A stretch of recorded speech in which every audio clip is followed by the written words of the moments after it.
On est heureux. La fréquence des cancers du testicule chez l'homme jeune, l'augmentation de la fréquence des cancers de la prostate, l'explosion des cancers du sein chez la femme jeune, pour certaines équipes, sont à mettre en partie ou en totalité sur le compte d'une contamination environnementale par des produits chimiques. Une pomme dans le cartable, c'est irremplaçable.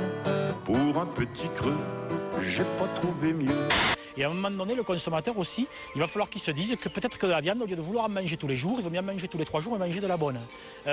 Et pareil pour les fruits et pour les légumes. Que vouloir des pêches au mois de décembre, eh bien c'est pas possible. Qu'il faudra peut-être attendre d'avoir des pêches au mois de juin ou de juillet l'année suivante. À un moment donné, le consommateur, il faut qu'il réfléchisse à ses actes de consommation. Et je ne dis pas pour autant qu'il achète plus cher, mais qu'il réfléchisse à ses actes de consommation. Et ça, à partir de là, dans le même bateau que le monde agricole, on pourra évoluer. Mais le monde agricole ne pourra pas évoluer tout seul.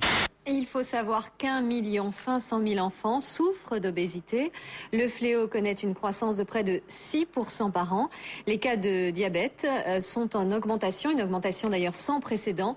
La restauration scolaire, l'industrie agroalimentaire et la grande distribution sont montrés du doigt.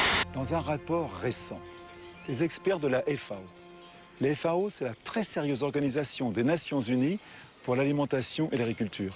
Eh bien, ces experts affirment qu'on pourrait nourrir la planète avec une agriculture biologique.